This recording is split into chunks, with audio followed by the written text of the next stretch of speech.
Hello friends और मेरे प्यारे स्टूडेंट, आप सभी का स्वागत है दूसरे टॉपिक पर।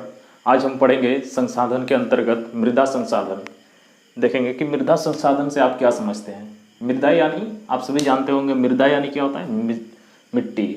मृदा संसाधन, मृदा संसाधन किस प्रकार का संसाधन है? मृदा को क्या बोलते हैं? मृदा को मिट्टी बोलते हैं। आप सभी जानते होंगे, ये नई बात नहीं है, ठीक है। और मृदा क्या है? एक नवीकरणीय प्राकृतिक संसाधन है। क्या है? नवीकरणीय प्राकृतिक संसाधन है। और यह पौधे का विकास का माध्यम है। कौन? मृदा। मिट्टी में पौधे का विकास होता है, ठीक है। विभिन्न प्रकार के जीवों या प्राणी का पोषण करती है। कौन? मृदा। मिट्टी में ही क्या होता है कि विभिन्न प्राणी या जीवों का पालन पोषण होता है मिट्टी से ही, ठीक है। उसके बाद हम लोग देखेंगे मृदा संसाधन का वर्गीकरण, यानी हमारे देश में कितने प्रकार के मिट्टी पाए जाते हैं, मृदा पाए जाते हैं। सबसे पहले जलोढ़ मिट्टी, ठीक है। नेक्स्ट है काली मिट्टी, काली मृदा। नेक्स्ट है लाल और पीली मृदा। दूसरा है लेटेराइट मृदा, लेटेराइट मिट्टी। तीसरा है नेक्स्ट है मरुस्थलीय मृदा। उसके बाद सबसे लास्ट में बल मृदा। आइए हम एक एक करके चर्चा करते हैं कि जलोढ़ मिट्टी किसको कहते हैं। सबसे पहला किसको डिस्कस करेंगे? तो आप सभी मैप में देख सकते हैं कि जलोढ़ मिट्टी किधर है? सबसे उत्तरी मैदान में सब अधिकतर पाए जाते हैं। अभी हम पढ़ेंगे जलोढ़ मिट्टी, जलोढ़ मृदा।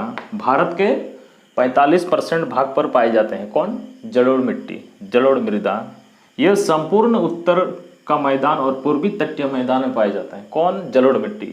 उत्तर मैदान, हिमालय जानते हो, हिमालय के बाद उत्तर का, भारत का उत्तर का मैदान आता है और इसमें सबसे ज़्यादातर उत्तर का मैदान में पाया जाता है इस यहाँ पे।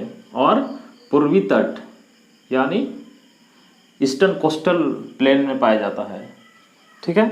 नेक्स्ट है ये रेत, सिल्ट और मृतिका से बनी होती है। रेत, सिल्ट यानी गाद, मृतिका यानी छोटे छोटे कण से बने होते हैं। कौन? ये जलोढ़ मिट्टी, जलोढ़ मृदा। ये इसमें क्या होता है? गहन कृषि होती है, बहुत अत्यधिक मात्रा में गहन कृषि, यानी ज़्यादा मात्रा में, ठीक है। और इस मिट्टी में क्या क्या पाए जाते हैं? पोटास, फास्फोरस और चूना युक्त तत्व पाए जाते हैं, जो फसल के लिए काफ़ी उपयुक्त है। इसलिए तो गहन कृषि होती है ना। इसमें इस मिट्टी में किस प्रकार का फसल होती है? गन्नी होती है, गेहूं होती है, चावल होती है और दलहन होती है, ठीक है। और ये जलोढ़ मिट्टी दो प्रकार के होते हैं, एक पुरानी और एक नई, ठीक है। पुरानी जलोढ़ मिट्टी को किस नाम से जानते हैं? बहुत इंपॉर्टेंट है, बांगर बोलते हैं, ठीक है, याद रखिएगा। पुरानी जलोढ़ मिट्टी को बांगर के नाम से जाना जाता है और नई जलोढ़ मिट्टी को खादर के नाम से जाना जाता है, ठीक है। नेक्स्ट है काली मृदा। हम लोग काली मृदा के बारे में चर्चा करेंगे। नेक्स्ट काली मृदा। काली मृदा नाम से पता चल रहा है कि इसका रंग कैसे हो सकता है? काला है, ठीक है, काला। और इसको रेगर मृदा भी कहते हैं। एग्जाम पूछा जाता है कि रेगर मिट्टी को किस मिट्टी को कहा जाता है? तो काली मिट्टी को कहा जाता है। नेक्स्ट है इस महीन कणों से बनी होती है। कौन? काली मृदा महीन कणों से बनी होती है, जिसको कहते हैं मृतिका। क्या कहते हैं? मृतिका।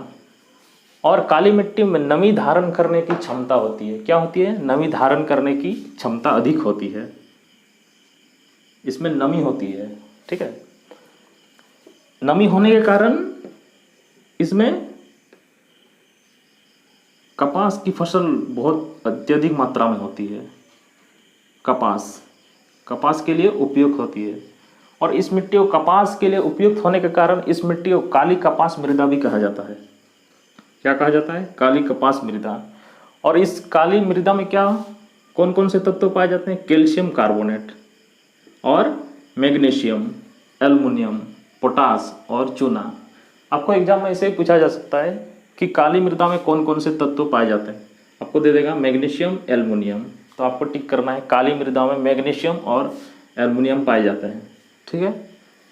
और ये कहाँ कहाँ पाए जाते हैं? हमारे देश के राज्य में, ये महाराष्ट्र में पाए जाते हैं।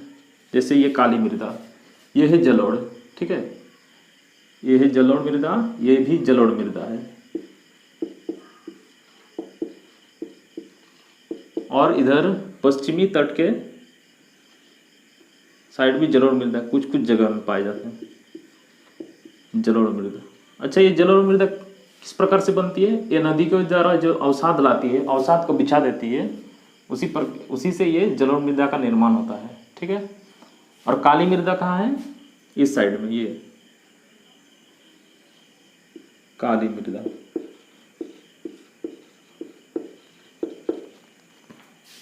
कहाँ? महाराष्ट्र में। ये इधर महाराष्ट्र है, महाराष्ट्र, गुजरात के कुछ कुछ जगह में, सौराष्ट्र जिसको बोलते हैं, और एमपी मध्य प्रदेश का कुछ जगह में पाया जाता है, और छत्तीसगढ़ का कुछ जगह में काली मृदा पाए जाते हैं। ठीक है, इसको याद रखेंगे। नेक्स्ट देखेंगे लाल और पीली मृदा।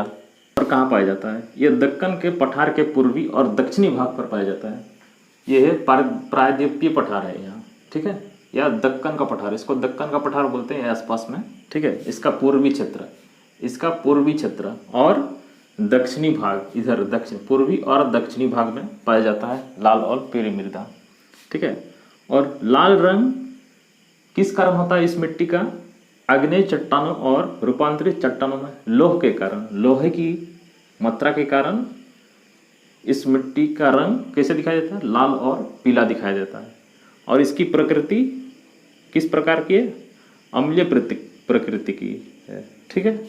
और चूने के प्रयोग द्वारा इसे उर्वरा बनाया जा सकता है। किसके प्रयोग द्वारा? क्वेश्चन आएगा, किसके प्रयोग द्वारा लाल और पीली मृदा को उर्वरा बनाया जा सकता है? तो चूने के प्रयोग द्वारा लाल और पीली मृदा को उर्वरा बनाया जा सकता है। और यह उड़ीसा, छत्तीसगढ़ के कुछ भागों में पश्चिमी घाट और पात पर पाया जाता है। इधर उड़ीसा, छत्तीसगढ़, मध्य प्रदेश, उड़ीसा, छत्तीसगढ़ के कुछ भाग, उड़ीसा और छत्तीसगढ़ के कुछ भाग में पाया जाता है, और पश्चिमी घाट के पहाड़ी पात पर, यानी इस जगह में भी, इधर भी पहाड़ी पात पर। ठीक है। नेक्स्ट है लेटेराइट मिट्टी। देखेंगे लेटेराइट मिट्टी, यह उच्च तापमान और अधिक वर्षा वाले भाग पर पाए जाते हैं। कहाँ पाए जाते हैं? उच्च तापमान और अधिक वर्षा वाले भाग पर पाए जाते हैं। कहाँ बारिश होता है भाई? ज़्यादा तो होता है ना, इधर केरल साइड होता है, इधर असम, मेघालय साइड होता है। ठीक है। और ये चाय के लिए और काजू के लिए उपयुक्त माना जाता है। कौन? लेटेराइट मिट्टी। चाय और काजू के लिए आपको पूछा जाए कि चाय और काजू के लिए किस प्रकार की मिट्टी का सबसे ज़्यादा प्रयुक्त है, तो आपको बोलना है चाय और काजू के लिए उपयुक्त है लेटेराइट मिट्टी। ठीक है। और ये कहाँ पाए जाते हैं? ये कर्नाटका, केरला, तमिलनाडु, उड़ीसा के कुछ जगह में, ठीक है, और एमपी के कुछ जगह में पाए जाते हैं, और असम के कुछ जगह में। ठीक है, ये है लेटेराइट मृदा। नेक्स्ट हम लोग देखेंगे मरुस्थलीय मृदा और वन मृदा। नेक्स्ट हम लोग देखेंगे मरुस्थलीय मृदा। मरुस्थलीय मृदा कहाँ पाया जाता है? आप सभी जानते होंगे, ये राजस्थान में पाया जाता है ना, राजस्थान में। ये देखिए, ये मरुस्थलीय मृदा, और गुजरात के आसपास में कुछ क्षेत्र में पाया जाता है। ठीक है। और इसका जलवायु क्या होता है? मरुस्थलीय मृदा शुष्क जलवायु होता है उधर। शुष्क मतलब सूखा जलवायु, और अधिक तापमान होता है, बहुत अधिक तापमान है ना, गर्मी, टेम्परेचर, जिसके कारण टेम्परेचर ज़्यादा होने के कारण, तापमान ज़्यादा होने के कारण जल वाष्प भी ज़्यादा होगा, वाष्पीकरण की प्रक्रिया ज़्यादा होगी। ठीक है। और इसमें ह्यूमस और नमी की कमी होगी। ज़्यादा टेम्परेचर होने के कारण ह्यूमस और नमी की मात्रा भी कम होगी। और इस मरुस्थलीय मृदा में नमक की मात्रा अधिक होगी। इसको याद रखेंगे, नमक की मात्रा अधिक होगी।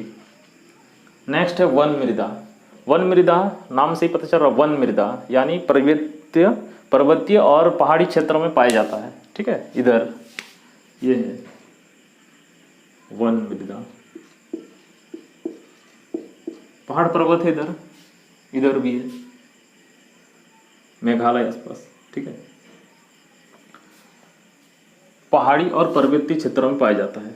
और यह नदी घाटियों में मृदा किस प्रकार दोमट, जो बहुत ही चिपचिपा और बहुत ही कड़ा चिपचिपा होता है ना, पानी करता है तो चिपचिपा हो जाता है। और सिल्ट, सिल्ट मतलब गाद बहुत होता है ना, गाद, सिल्ट का मतलब है गाद, इसमें गाद बहुत होता है।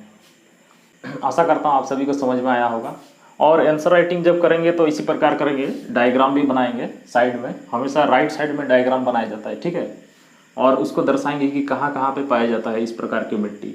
हमेशा डायग्राम बनाना ना भूलें, भूलेंगे नहीं, ठीक है। डायग्राम हमेशा बनाएंगे जब भी मिट्टी इस प्रकार का, जब भी ज्योग्राफी का आप आंसर क्वेश्चन लिखेंगे हमेशा डायग्राम बनाने की कोशिश करेंगे, ठीक है। Thank you.